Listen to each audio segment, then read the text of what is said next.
Rehema, Kanyanda nitakiti.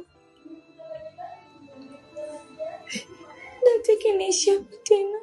Anasema natakiwa niondoke. Ususie kuya maneno yote. Ni mke. Anasema nimwambie kitu chochote mke wake na afahamu chochote kile kuhusu mimi. Na mimi hali yangu naijua Rehema. Nitaenda wapi? Nitaenda kuishi wapi mimi? Haikupaswa kuchukua jukumu la kulia.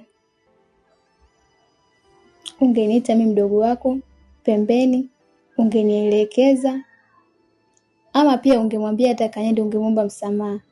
Na kuhusu jukumu kwamba la kusema mkewe hajamwambia, hiyo ni kweli.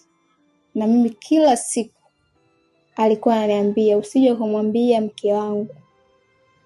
Usije kumwambia mke wangu kama pale nyumbani kuna mgeni. Na mimi sikumwambia mpaka leo hii ninavyokuambia.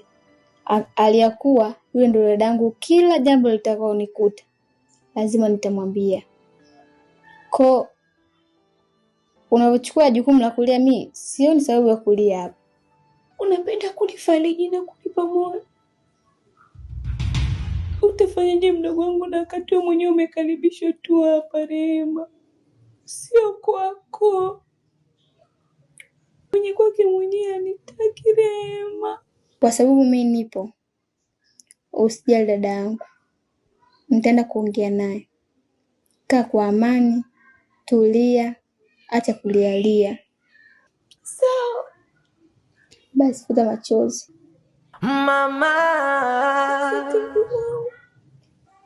Hujui tu Rehema.